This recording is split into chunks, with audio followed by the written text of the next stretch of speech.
చుక్కు చుక్కు రైలు వస్తుంది, దూరం దూరం జరగండి, ఆగినాక ఎక్కండి.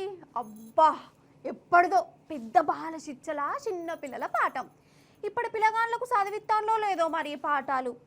సరే సరే సరే అయితే నేను మా ఊరికి పోవాలంటే రైలు బండి ఎక్కాలల్లా. రైలు స్టేషన్కి పోయినప్పుడు ఒకదానికి ఒకటి రైలు బండ్లు వస్తుంటాయి కదా. ఇక మా బండి వచ్చేదాకా ఈ రైలు బండ్ల డబ్బాలు లెక్క పెడతా. కొన్ని రైళ్ళకేమో 20-20 దాకా ఉంటాయి.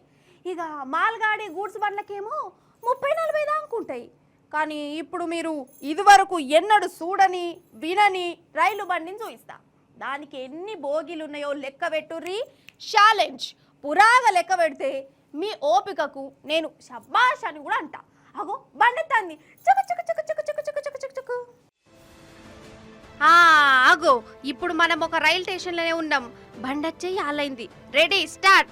కుయ్.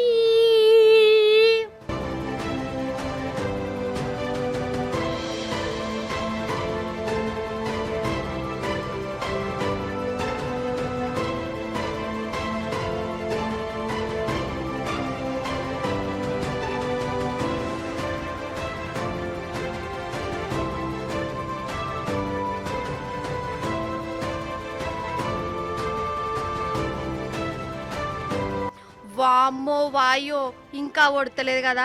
వీడియో స్పీడ్గా పెట్టినా అయితే లేదు. అమ్మయ్య బండి పోయింది అన్నట్టు లెక్క పెట్టిరా అనోళ్ళా. నేను చెప్తా, ఈ బండికి 20 కాదు 30 కాదు, అచ్చరాల 2925 బోగిలున్నాయి. 295 3.5 కిలోమీటర్ల పొడుగున్నది.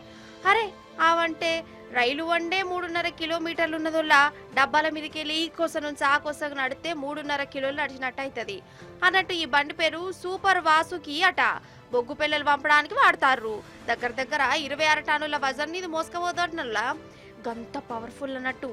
ఇంకో ముచ్చడి చెప్పాలనా, ఈ వీడియోను మీకు జర స్పీడ్గా చూపించినా కానీ దీని అసలు ఒకట నెమ్మదిగానే ఉంటుంది. అంటే మాల్గాడి కదా. ఇక ఇది ఒకసారి స్టేషన్కి వచ్చిందంటే ఆ స్టేషన్ దాటాలంటే దగ్గర దగ్గర గంట పడుతుంది అన్నట్టు. అంటే ఒక్కొక్క డబ్బాను లెక్క పెట్టాలంటే గంట సేపటి దాకా లెక్క పెట్టుకుంటూ ఉండాలన్నట్టు. ఇప్పుడు దీన్ని ఛత్తీస్గఢ్ రాష్ట్రం నుంచి నాగ్పూర్ దాకా బొగ్గును పంపేందుకు నడుపుతారు. కానీ 3.5 కిలోమీటర్ల ఒడుగు రైలు అంటే అసలు ఏందన్నట్టులా.